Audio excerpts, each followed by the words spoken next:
صل على محمد وآل محمد وعجل فرجهم.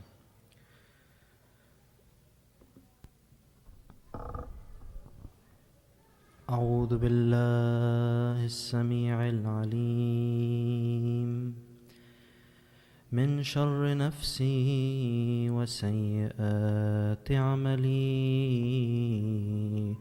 وشياطين الجن والإنس. بسم الله الرحمن الرحيم. الحمد لله رب العالمين، والصلاة والسلام على رسول الله الأمين، حبيب إله العالمين، أبي القاسم المصطفى محمد. اللهم صل على محمد وآل محمد وعلى آله الطيبين الطاهرين المعصومين المظلومين. صلى الله عليك يا أبا عبد الله، صلى الله عليك يا أبا عبد الله، صلى الله عليك يا أبا عبد الله. يا غريب يا مظلوم Karbala, stranger in the land of Karbala, Hussein, martyred in the land of Karbala, Hussein, oppressed in the land of Karbala, Hussein. All together.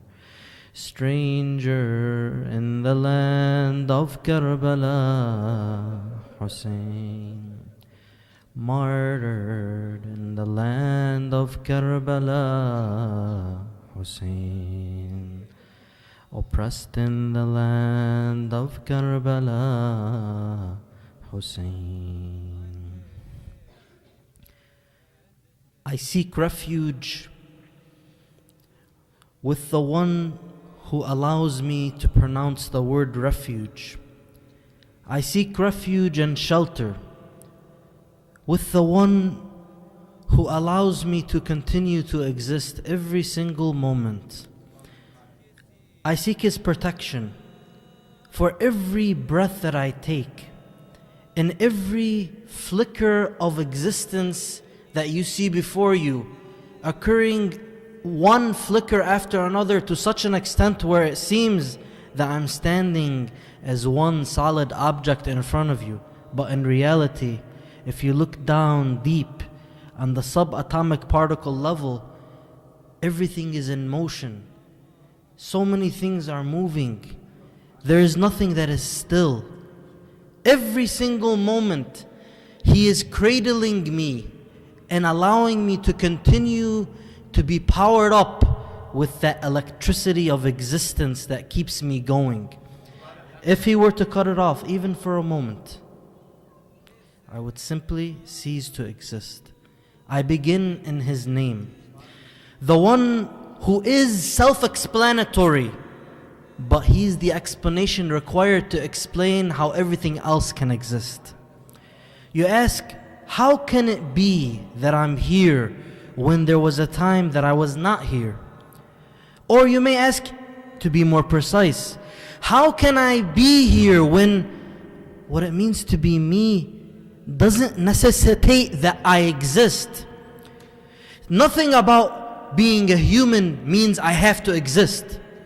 If my cause exists, then I will come to be.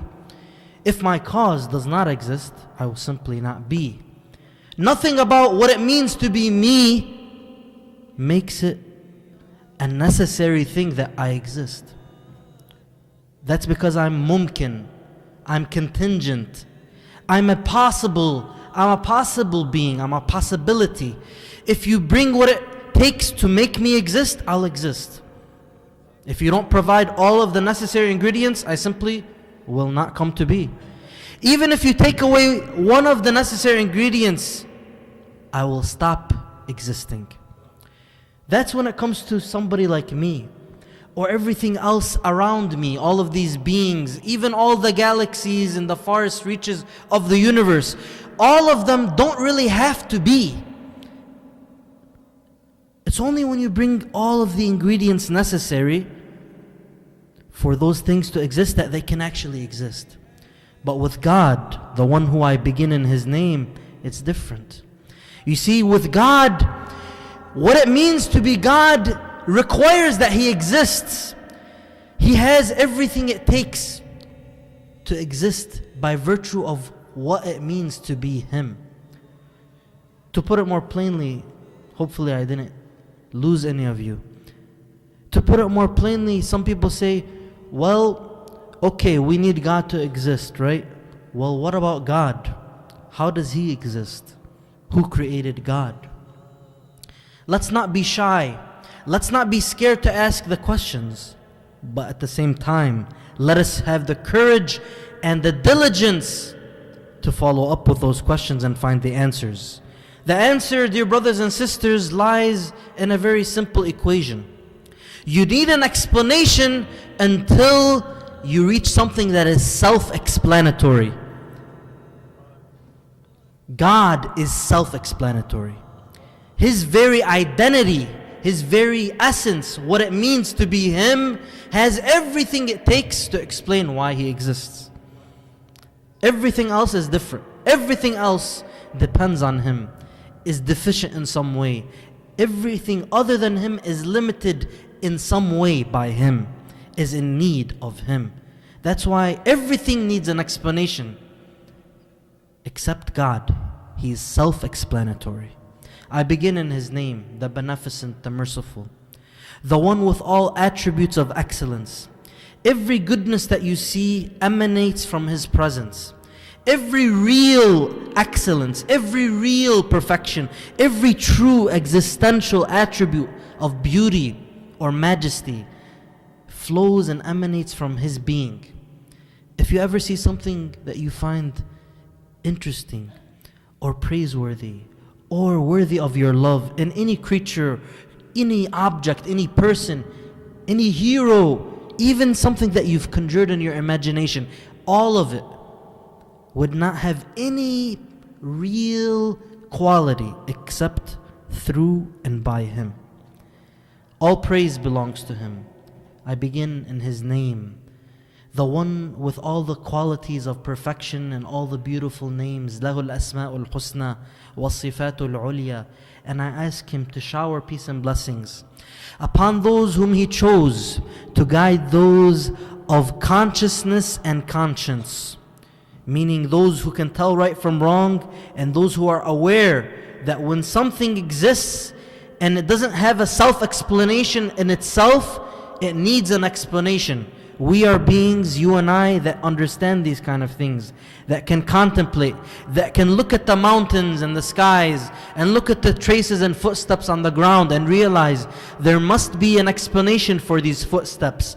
There must be somebody who made these traces. There must be someone who erected these skies and these mountains. These stars are not here haphazardly, and therefore we search for the answers. Where did we come from? Where are we going to? And how do we get there in the way where we can secure happiness and success? That is what the message of those prophets and messengers and the guardians, the imams, is all about. That's what it's all about. It's about giving that being, this being like me and you, who has consciousness and conscience, who has this ability to choose right from wrong, to give us a prescription, give us a booklet, give us a role model, a perfect example so that we can reach our purpose. Because somebody like God Almighty, somebody like Allah who has such qualities and who is so beyond any needs, would not create us because He has nothing else to do, God forbid. He would not create us simply because He wants to play and it's all fun and games. Rather, He creates us to express His own generosity. He creates us for His own majesty to be known. He creates us because it's something that the generous one, the merciful one would do to show kind of His qualities, to be able to manifest and express in a way where the most possible beings can gain the opportunity to exist and to benefit from His blessings. Allahumma salli ala Muhammad wa ali. When we contemplate on this, these types of gatherings which we're blessed to be gathered in, we're reminded every time we say Bismillah, every time we say Alhamdulillah, every time we say Salawat, it's all intended, or one of the benefits of it is to bring to the forefront of our minds this worldview, this understanding of reality. For when we ask God to shower peace and blessings, when we ask Allah to do salawat upon the chosen ones, especially the seal of all prophets and messengers, this is because we're showing our gratitude and that we are identifying with this worldview. We want to be in sync and in line with this divine plan. We want to reach our purpose. We want God to bless us by blessing them. He chose them because He knew, with His infinite knowledge, even before and beyond the time in which He created. He knew these are the individuals. If I were to give them the keys, they would use the keys properly. If I were to give them a choice between two roads, there's a fork in the road, they would choose the road of the better side. They would go on the path that would bring them closer to God. And that's why He chose them as the role models. He aided them with a special type of support. He made them perfect role models. But it was not haphazardly, not without a reason, not without a wisdom. We ask God to shower peace and blessings upon them, and especially upon the 12 guardians of the final message, the most updated software for this purpose and expression of this prescription, that is the faith, the religion of Islam, Al-Islam. True submission to God, this worldview as well as the prescription in practice. And in the time of this day and age, we live with a living guide. Never does God leave us without one to fulfill several roles when it comes to that prescription. You see, we don't simply need the prescription to come down as a book and then be put on a shelf. We need the prescription to be interpreted properly. We need the prescription to have the understanding of the deeper meanings properly. So we need the tafsir, we need the ta'wil, we need the preservation and the guardianship of that message, al-hifz. And we also need that message to be applied, at-tatbiq, be brought to fruition. What do you think Imam Mahdi is doing? Imam Mahdi, our 12th Imam. And by the way, why do we have 12 Imams? 12 is a special number. If you look into it, you'll find that various Muslim schools, Shia and Sunni, both relay that Prophet Muhammad said something about that number 12. So there's no doubt he did say it, because conflicting groups that have different agendas, they've disagreed on very fundamental issues in history, they agree to this. Just as they agree that Prophet Muhammad said he's leaving with us two weighty things, the Holy Quran and his family, these chosen people in his family, they will never separate until they reach him at the pond of Kawthar. Similarly, these different groups of Muslims agree that Prophet Muhammad said there will be 12 leaders, all of them descend from the clan of Quraysh, and Islam will remain glorious through them. Meaning that true protection of the religion occurs through them. They are the guardians of the true prescription. Whether you see that Imam amongst you or not, whether you recognize his identity or not, he's doing his job behind the scenes. This is part of our understanding of Imam Mahdi. You see, it's true. We live in this day and age, this day and age of the ghaiba, the occultation. We live as orphans. Really, it's the case, truly. We live as orphans. However, what we forget is the Imam has so many roles other than being physically known who he is in particular. The scholars tell us that Imam Mahdi lives amongst us, not hidden physically. Rather, it's his identity is hidden from us. In the sense that, for example, you may be in a gathering of hundreds of thousands of people, and the Imam is one of those persons. It's just that we don't know which person he is. He's there. He lives amongst us. He may lead a very typical life. Maybe we don't recognize who he is. However, that doesn't mean he doesn't fulfill the various other roles that we know that guardian of the message must fulfill. Doing his job behind the scenes. And that's why I'll ask you the following question to move on to the story in Surah Al-Kahf. Who, by a show of hands, who here has recently read the story of the special servant of God? Some refer to him as Al-Khidr, as some interpretations say, but the Quran doesn't mention his name specifically. This story of Al-Abd, that God has given him a special type of mercy and a special type of knowledge. By a show of hands, who's read that recently? Maybe you've read it in the past. If you read it in the past, if you remember the story, by a show of hands. Recently, who's read it? So for all of us, hopefully it'll be a refresher, just to kind of, this story has a lot of meaning to offer. Even if we don't look at the tafsir, just contemplating on the very kind of rash translation, just to get a gist of part of the meaning. Because as we contemplate on the role of our living Imam, the 12th Imam, and by the way, just to kind of cover our grounds, because it's always kind of in terms of methodologically speaking, if you want to speak about fundamentals, we all believe in the 12 Imams, right? But explaining the foundations of why we believe in them sometimes may escape us, or maybe we haven't given it too much thought. When we want to express our beliefs to others, sometimes it's a good exercise to see if we can articulate it. So here's basically a continuation of that idea. The 12, it's a very important number. There's no doubt that there's a significance to that number. But who identifies those 12? Who are they? Various Sunni schools, various Sunni scholars have different kind of combinations of individuals they put in those slots for the 12. The only group where you find a coherent account of who those 12 are, where it's a tradition with rigorous scholarship that has extended throughout the centuries since the time of Prophet Muhammad until this very day, with a system of scholarship and upright leadership that lives and survives to this very day, accompanied with all the other context clues from Hadith al-Thaqalain to the names mentioned in the traditions of Ahlul Bayt, as well as in some of the traditions reported by some Sunni scholars as well as some of the accounts of different groups of scholars from even the Sunni school identifying the Mahdi as the son of Al-Hasan al-Askari. Some actually account in this way. Bringing all of these pieces of the puzzle together, you come out with a conclusion. And also there's many other different clues, but that's not our topic for tonight.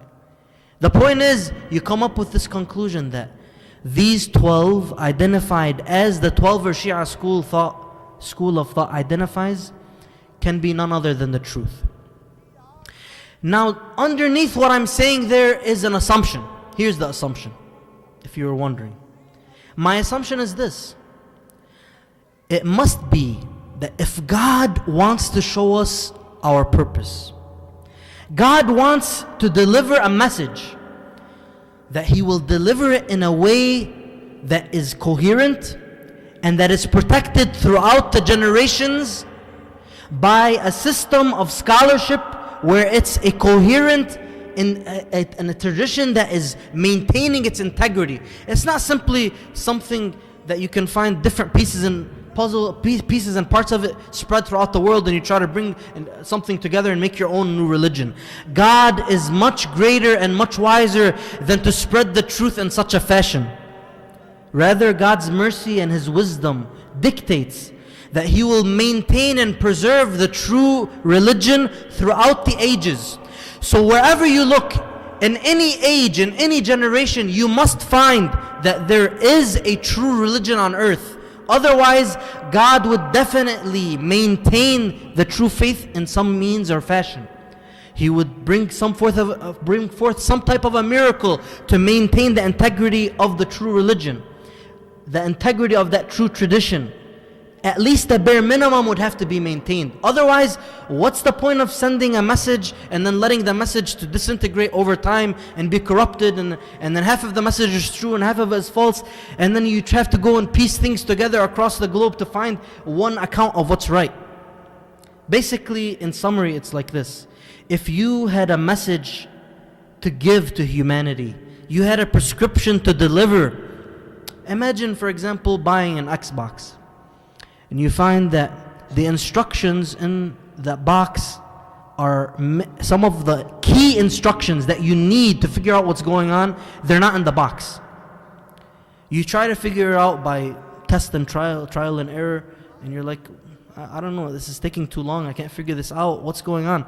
Who the heck designed this? What were they thinking?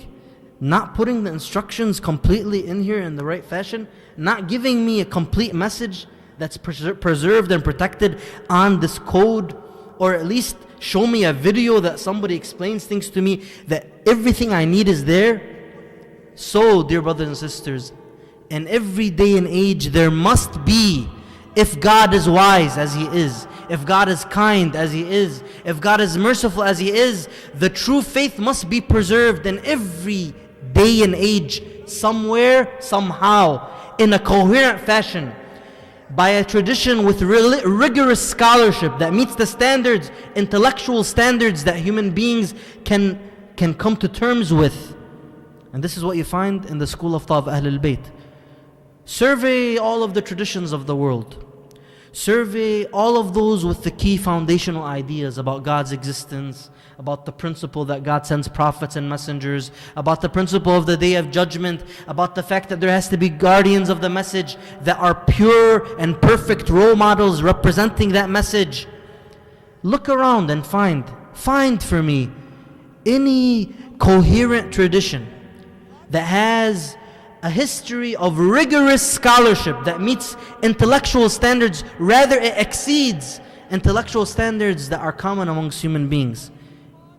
You won't go much further than the very school of thought that you ascribe to right now, the 12er Shia school of thought, that you find this rigorous scholarly tradition is of such a high standard that our scholars, after having the right foundations and the right key ideas in their worldview, spend so many years of study, rigorous study, challenging each other's ideas with publications, dissertations, reviews, so on and so forth. And then they go back to those fundamentals and prove them through multiple layers of depth and analysis. They address other ideas from different schools of thought, comparative studies. Basically, at the end of the day, the truth becomes clear from falsehood. You won't have to look too far to realize that this is the faith preserved by God. But of course, that's a topic to be dealt with in depth. If there's more questions about that, that's a great topic to look into. Each and every one of you, dear brothers and sisters, has a very important potential within you. Each and every one of you is a potential leader in Imam Mahdi's army, in Imam Mahdi's force of change for the world. This is not an army to wreak havoc on the world, God forbid, as some may think. This is an army to usher in justice, fairness, and prosperity for all. This is a message of peace and justice for every human being that seeks it. What is our role? Well, dear brothers and sisters, to figure out our role, you may already be fulfilling much of the role, but it's not only about the work of our limbs. It's not only about our activism. It's not only about our professionalism, which you may have heard many a times. These are the key ideas we need. We need to be the best in our fields. We need to have integrity in what we do. We need the moral standards. We need the ethics. We need the expertise. Yes, yes, yes, yes. That's all right. That's all correct. But these are all actions of the limbs. What about the actions of the hearts? Actions of the hearts, sure, the ethics might play a role there, but even deeper. Our worldview, the way we see things, the foundations that we have when we act. If somebody's out in the desert, wandering, they don't have a clear understanding of where they're going, or they've been following a path simply because they were told this is the way to go, so they just follow because that's what they were told. They never figure it out for themselves. They never understood it deeply themselves. So they're in the desert, they're following this person's advice, go ahead. Well, why? Am I just following my parents simply because they're my parents, or because what they're saying makes sense and I fundamentally believe that's the way the world works? That's how God wants things to be. God would preserve His faith. And all of these pieces of the puzzle put together tell me that the 12 Shi'i understanding of the world, that's the way that I want to go, because that's what I realize to be true. How am I choosing my path as I wander in that desert? If you look into so many different schools of thought and different religions, you find there are so many different approaches and ways of thinking about the world, but they're not equal. They're different, but they're not equal. There are different approaches, and some people may be excused. Maybe they didn't know any better. Maybe they never thought beyond what they were raised to think.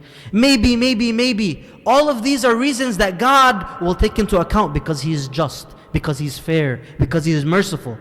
But for you and I, when we've entered into this matrix and we realize that we're in a matrix, and we realize that we're dealing with something that's beyond the matrix, we have a special responsibility. We have been called. You have been called. Each and every one of you has been invited to respond to the call of the 12th Imam, the awaited one, the one who works behind the scenes, who leads a shadow government of sorts, who has networks of individuals, whether you know them or not, working for his cause.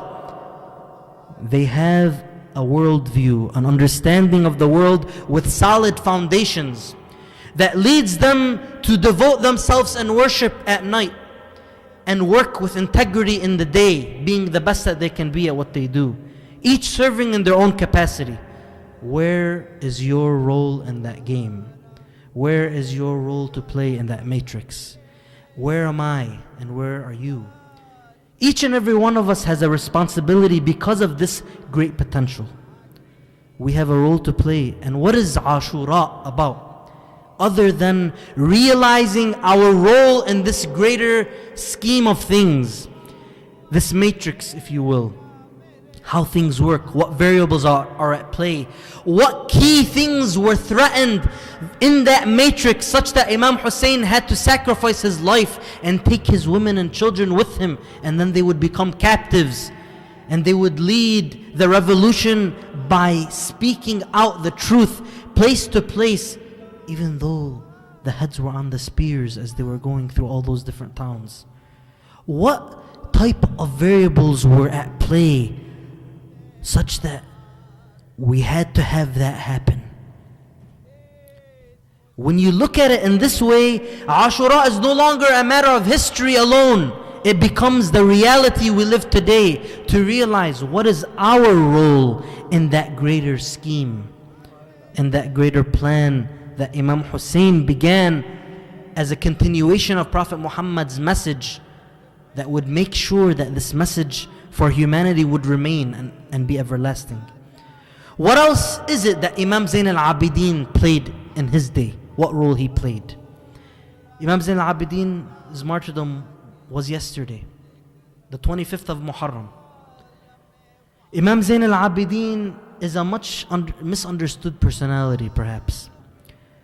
Some think that Imam Zain al-Abidin was an apolitical or anti-political figure, or a non-political figure. He just kind of secluded himself like some kind of a mystic and a recluse, and devoted himself to supplications and so on and so forth, and that's why we have the Sahifa and so on and so forth.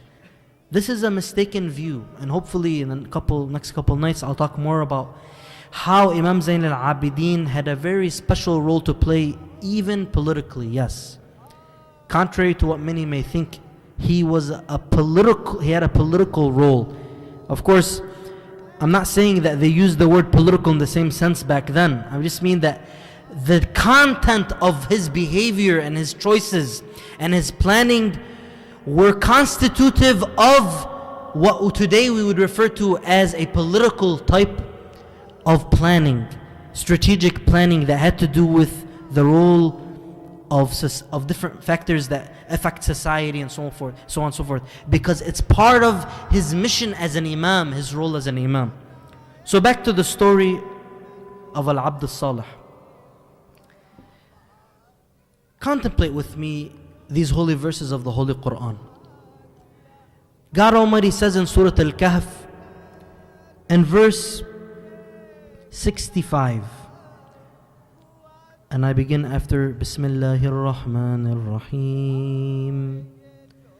فوجدا عبدا من عبادنا آتيناه رحمة من عندنا وعلمناه من لدنا علما قال له موسى هل أتبعك على أن تعلمني مما علمت رشدا. And remember, dear brothers and sisters, the Holy Quran calls us to listen to its verses such that God have mercy upon us and bless us. The verses of the Holy Quran, these words of God. But hopefully through contemplating these verses, we won't be simply those who recite without reflection. In these verses, God describes the story of Musa, a prophet of God, who was a great role model in and of himself. But in this story, he meets somebody who becomes a teacher of his in some sense. Musa comes to benefit from this servant of God. God describes this servant as, they found one of our servants whom we had granted a mercy from ourselves and taught him a knowledge from our own.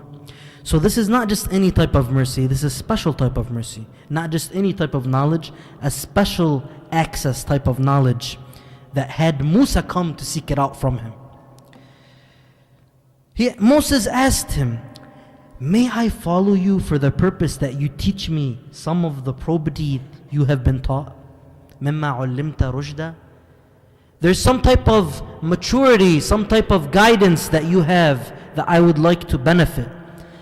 Should I follow you such that I learn from you? This special servant of God, who is not named in the Quran, but in some reports he's referred to as Al-Khidr, he responds saying, قال إنك لن تستطيع معي صبرا وكيف تصبر على ما لم تحط به خبرا. He said, indeed, you cannot have patience with me. And how can you have patience about something you still do not know, or about something you still do not have comprehensive knowledge about? It's a mysterious way of a response, isn't it? Speaking to a prophet and you're telling him he's not going to have patience, or he doesn't have enough knowledge to follow and benefit? Interesting. Sometimes we may think, I'm ready for everything there is to be known. I'm ready for every wisdom and every type of spiritual experience because I have this excitement and kind of this fervor. But is that what it's all about? Or is it about a special type of preparedness, a readiness, a special level of determination required and patience required and endurance required and a regimen of commitment required and observance required such that we can reach different spiritual stations? Sure, there may be exceptions, but generally speaking, there's something for everything. God gives us wisely. He doesn't give us haphazardly. Musa tells him, قال ستجدني إن شاء الله صابرا ولا أعصي لك أمرا. He said, you will find me, God willing, you're going to find me patient and I will not disobey you in any manner. Notice, he says God willing, because maybe that's his intention, but you never know. Things may go opposite of what you expect.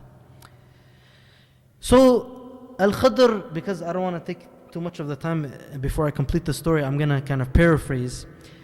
He says to him basically, if you follow me, do not question me concerning anything until I myself explain it to you or make a mention of it. So then they go forth and they board a boat. When they're on the boat, I'm going to refer to this servant of God as Al-Khidr, regardless whether his real name is Al-Khidr or not, just to kind of as shorthand. So Al-Khidr makes a hole in the boat.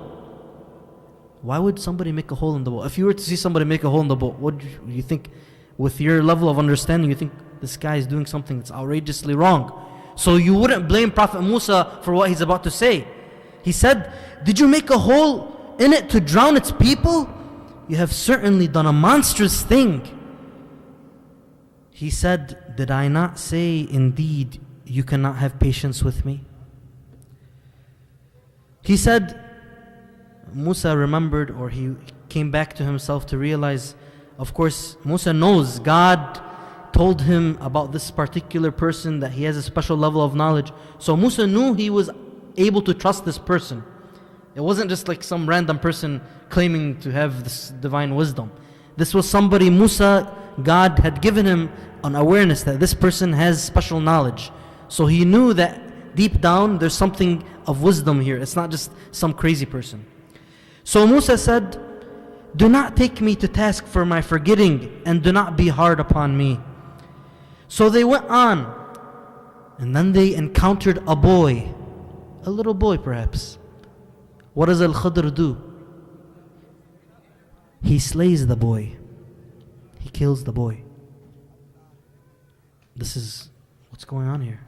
Killing a little boy? Musa says, did you slay an innocent soul without his having slain anyone? I mean, maybe in certain circumstances a person who commits murder might have to be killed as a punishment. But this little boy, what did this little boy do? Why would you kill this little boy? You have certainly done a dire thing. He said, did I not tell you, indeed, you cannot have patience with me? Then Musa responds, if I question you about anything after this, do not keep me in your company. You have already got sufficient excuse on my part. You've given me enough chances. If I fail one more time, or I can't have patience another time, then I submit basically. I don't have to continue with you. Because he realizes that he's not ready. He doesn't understand this level that this person is trying to explain. So they went on. And then they came to a town. Imagine after a long journey and you're tired and you're thirsty and you're hungry and you think, hey, maybe these townspeople will offer us some food or water. But the people refuse to show them any hospitality. But then Al-Khidr does something peculiar. He sees a wall that's about to fall down, and he comes and he builds it back up. When they came to the people of a town, they asked his people for food, but they refused to extend them any hospitality. There they found a wall which was about to collapse, so he erected it. He said, now Musa comments, Khidr, had you wished, you could have taken a wage for that. You could have taken, come on, ask. They didn't want to show us hospitality. The least they could have done is given us a wage for building up that wall. You could have taken a wage for that. Why would you do it for free? Why would you just do that? So Musa here again is asking, even though Al-Khidr, or the special servant of God, did not explain the reason. So this was the third time, strike 3. He said, this is where you and I shall part. So he says, basically, this is the end of our journey together. Here is where we'll part. But I will inform you about the interpretation of that over which you could not maintain your patience. You didn't have the patience, but I'll explain to you what happened. As for the boat, it belonged to some poor people who work on the sea. I wanted to make it defective, for behind them was a king seizing every ship usurpingly. In other words, there was a king waiting for every passing ship.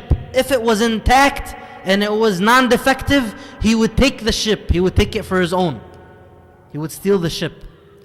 So Al-Khidr, the servant of God, defected the ship because he wanted it to remain unusurped. He didn't want it to be taken by that king. He had special knowledge from God that this is the way to keep that ship for the people in the ship. That was the first explanation. As for the boy, his parents were faithful people, and we feared we would overwhelm them. This boy, we feared he would overwhelm his parents with rebellion and unfaith. So God knew this boy, for example, if he were to grow up, he would reject God, he would reject faith, he would turn away, he would make his parents so hurt because of how ungracious he is, and his ingratitude and his lack of appreciation to God, and his corruption and his deviation. So God wanted to spare his parents from that type of a misery through their own child. And so there was a special command. Just as God might send his angel to take the life of a soul, he asked Al-Khidr to take the life of the soul. Now it's different from when somebody commits murder without having that something be a direct command from God. The angel of death takes our souls all the time. May God prolong all your lives and make us all never leave this world until God is pleased with us. But the reality is, the angel of death has been commanded to take our souls. Why can't God also command this special servant of God to take the souls? So that was the second interpretation. What about the third situation? So we desired that their Lord should give them in exchange one better than him in respect of purity and closer in mercy. That's about an exchange for that boy, that God would give the parents another child who would be a better child. As for the wall, it belonged to two boys that were orphans in that city. Under that wall, there was a treasure belonging to them. Their father, who had left them that treasure, had been a righteous man. So your Lord desired that they should come of age. When they grow up, that's when they should take that treasure, as a mercy from your Lord. Khidr, or the servant of God, says, I did not do that of my own accord. This is the interpretation of that over which you could not maintain the patience. So if that wall were to collapse, that treasure would have been unveiled perhaps, it would have been revealed, and somebody would have taken the treasure. But God wanted to protect the treasure for those boys because they had a good father who had done righteous deeds. Because of those righteous deeds of the father, God wanted to honor those children with that treasure. And so he wanted to protect it for them until they would grow up. So he ordered the servant of God that had special knowledge and special mercy to do God's work in that case, reflecting that special mercy of God on earth. So dear brothers and sisters, let me ask you, if God Almighty, the Lord of the Holy Quran, this Quran which is honored by all Muslims, tells us that God has providence in this world, that He intervenes in this world through special servants of His, who He gives them special knowledge and special mercy, even to the extent of dealing with these particular cases of a treasure underneath a wall, or a little child, or one boat that He makes a hole in. God, you think He would intervene for these little things, but He would not intervene to protect the message that He has delivered for the purpose of all of humanity? Dear brothers and sisters, the Imam is the manifestation of God's special mercy on earth today. He works behind the scenes. He preserves the message. He guards the faith in ways we know or we don't know. Throughout the ages, His existence is necessary. And this surah, these verses from the Holy Quran about this special servant give us an indication of how God works on earth. If God would deal with these smaller examples, what do you think of the greater and more important examples? Does that leave us with any sense of being alone or left alone without a protector, without a guardian? Does that leave us with any doubt that there will be a day when the time is right, when the grounds have been prepared, when there are enough supporters to support the message and to respond to the call of the awaited Imam, that he will make himself publicly known. He will declare his mission to all of the world, and each and every one of us, God willing, will have a part to play in his world government. This is the role, dear brothers and sisters, that the message of Ashura tries to revive every single year as we remember. Imam Mahdi has been reported to have said that in Ziyarat al-Nahya, as he addresses Imam Hussein, even though لأن أخرتني الدهور وعاقني عن نصرك المقدور, even though all of these, the time, the ages have separated me from you and have prevented me from coming to your aid, but he will lament for him. He said, I will lament for you every day, every morning and every evening, and I will cry over you, and I will cry for you blood instead of tears. This is about the mission coming to its fruition. The mission of Prophet Muhammad, the mission of Imam Hussein will come to its fruition, will be applied. This prescription will come to fruition, will be modeled on earth under the leadership of Imam Mahdi. Imam Zain al-Abidin played a role that perhaps it's similar to the role that we might be playing in this day and age. It's a time in which the Shia were oppressed, they were persecuted. But the Imam had a role to play that we'll be talking about in the coming nights. Imam Zain al-Abidin had a role to play from the very beginning. You might be surprised to realize that there are actually some reports that say Imam Zain al-Abidin did fight on the day of Karbala and he was injured. That he was not only sick, that he fought and he was injured.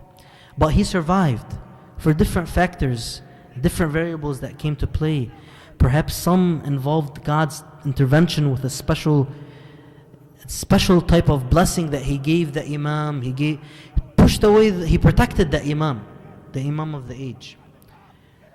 Lady Zainab and Imam Zain al-Abidin had pivotal roles to play on the journey from Karbala to Kufa, to the capital of Yazid in Damascus. They had speeches in Kufa, they had speeches in Damascus. They addressed people along the way. Yazid tried to humiliate them. He had them go from village to village, publicly displaying the women of Ahl al-Bayt in a way that was not common in any way for that family. It was a way they tried to demean them and disgrace them. But of course, no matter what they do, they cannot bring down the honor of such towering figures and such honorable characters. They can try, but they will never be able to demolish that remembrance. As Lady Zainab said, فَكِدْ كَيْدَكْ وَسَعَ سَعْيَكْ وَنَاصِبْ جُهْدَكْ فَوَاللَّهِ لَا تَمْحُ ذِكْرَنَا. In the gist of what she was saying, no matter how much you try, no matter how much you scheme, no matter how much you plan, O Yazid, you will never be able to erase our remembrance. And here you are, dear brothers and sisters, as a testament to this, after hundreds of years, over 1,000 years. Dear brothers and sisters, come with me, as the family of Ahl al-Bayt, peace be upon them, face the enemies of God. They had to witness the burning of the tents.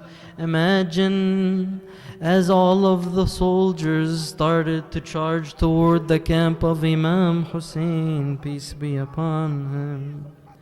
Was there any mercy in their hearts? How can there be mercy in such evil hearts? Look what they've just done to Imam Hussein, peace be upon him. These were evil characters. They wanted to humiliate the family of Prophet Muhammad. They say Umar ibn Sa'ad would call out, go and burn down the houses of these oppressors.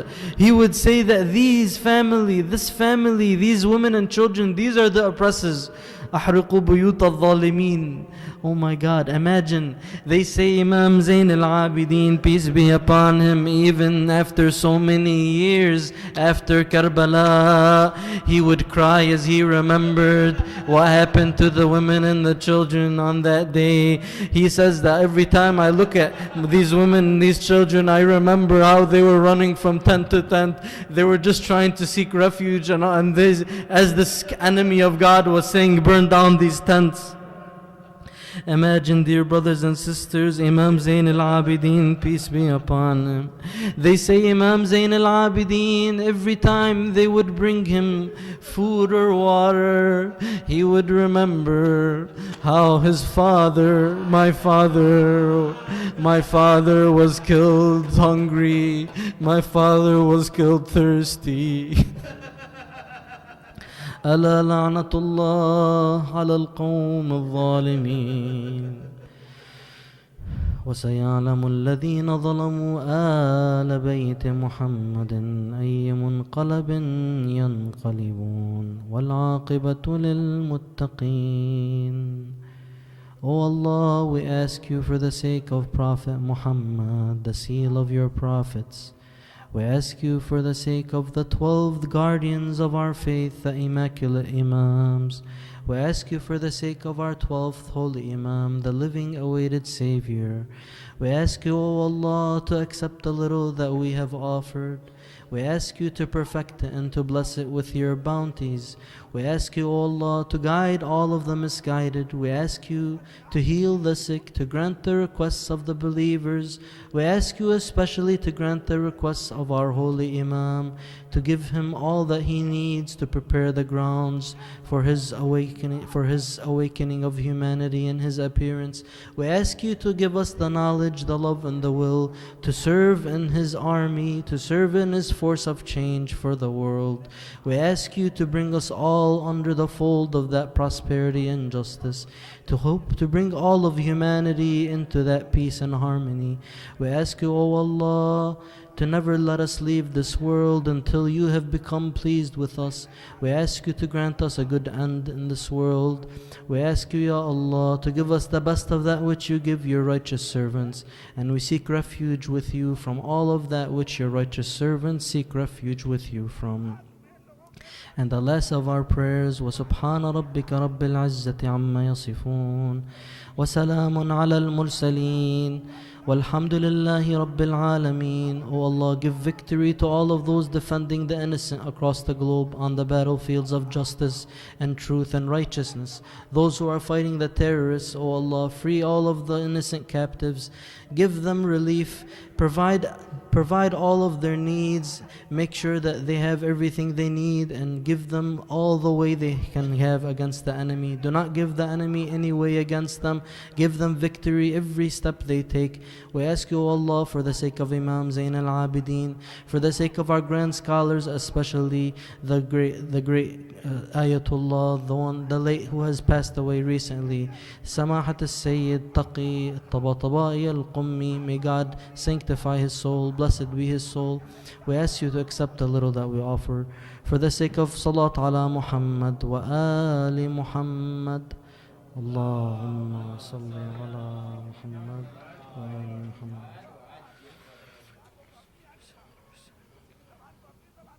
Please recite Surah Al-Fatiha on the souls of our great scholars, especially Ayatollah Sayyid Taqi al-Qummi, and all of the martyrs, and all of our great scholars, and all of the believers, and all of your deceased, inshaAllah.